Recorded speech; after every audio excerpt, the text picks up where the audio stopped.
Correggio, 1939. A small Italian town, silent but for the uneasy hum of wartime whispers.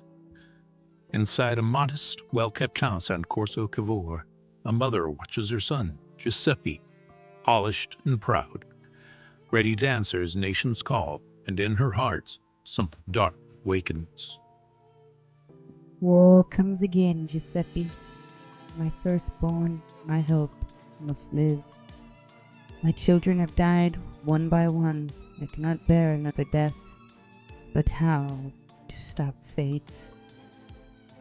Born in 1894 in Montella to a trauma-scarred mother, Leonarda's early life was marked by violence and superstition. Her mother was allegedly abused and forced into marriage, and young Leonarda grew up believing she had been cursed, taunted, beaten, and told she was born under a shadow. She once tried to end her own life by hanging and ingesting glass as a teen, a desperate act ending with familial cruelty that told her she should not have lived. At 23, she defied her family and married Raphael Consardi, civil registry clerk they deemed unsuitable. She claimed her mother cursed her that day. Leonarda endured 17 pregnancies, 3 miscarriages, 10 infant deaths, and only 4 surviving children. By the 1930s, her protective instincts curdled into obsession. A fortune teller allegedly warned her, "All your children will die young." a gypsy palm reader told her, In your right hand I see prison, in your left an asylum. she believed these words. In 1930, after losing their home in an earthquake, the family moved to Correggio. She opened a small shop, gained local respect, and her eccentrically warm hospitality hid deep anguish. It was 1939. War drums throbbed across Europe. Giuseppe, her favorite, received his draft notice. Leonarda panicked. Her son had to live.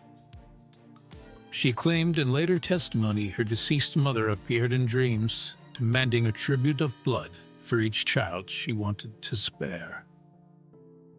Her mind fractured into ritual calculus: sacrifice, dissolve, consume. Human remains, she believed, would bind her son to the living.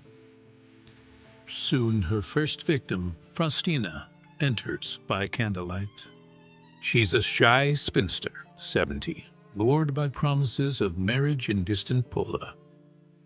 Drink, dear, to new beginnings. The glass is dropped.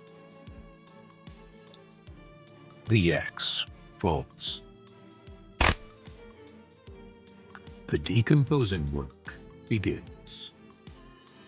She cut Seti into 9 pieces, boiled the flesh with caustic soda, 7 kilos worth, and dumped the viscous remains in a cesspool.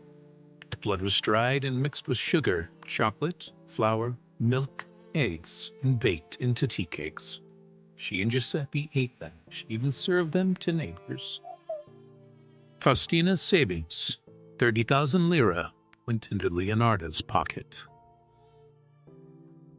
In September 1940, she befriended teacher Francesca Soavi, another new life promise.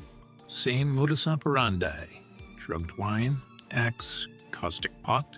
She boiled, melted, disposed, baked more sweets. Giuseppe shipped postcards to Soavi's family to buy time. She stole 3,000 lira before continuing the chilling addiction. Her final victim was Virginia Cianciulli, 59, a former La Scala soprano. Sophisticated, she came for a chance at work in Florence. September 30th, 1940. Same ritual, but this time Leonarda made soap. Creamy and fine bars scented with cologne for neighbors. Virginia's remains were boiled into soap, her clothing and jewels sold. Virginia's disappearance alarmed her sister-in-law, Albertina Fanti. She reported Leonarda to the Reggio Emilia police superintendent. Investigators discovered suspicious blood traces, dentures, even the copper ladle she claimed she'd handed to the country for war use. Soiled with blood, she remarked on trial. Under interrogation, Leonarda confessed, but insisted Giuseppe was innocent. She recalled details vividly, correcting the prosecutors. The ladle used to skim fat, precise temperatures, how soap formed. She even dismantled body parts in 12 minutes behind the mortuary for the court. On June 12, 1946, in Reggio Emilia, she sat calmly gripping the stand, eyes shining with wild inner pride. She called herself a mother, sacrificing for her children like Tethys of myth, blood for their life. Leonarda was found guilty. The court declared her partially insane. She was sentenced to 30 years in prison, plus 3 in a criminal asylum. Giuseppe received 5 years for involvement in correspondence, but was later cleared. Leonarda was transferred to Pizzoli Women's Criminal Asylum. She died of cerebral apoplexy there on October 15, 1970. Her body was buried in a pauper's grave. Later, it was reinterred in a collective ossuary. Artifacts from her crimes, the pot, ladle, axes, are displayed at Rome's Criminological Museum. Her story has inspired plays, films, even songs. What drives a mother to such depths? Fear, grief, a mind unmoored by tragedies, superstition, and wartime paranoia?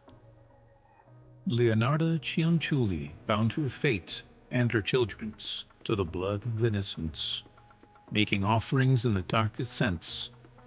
In Rome, the copper pot remains a testament. And Correggio still remembers.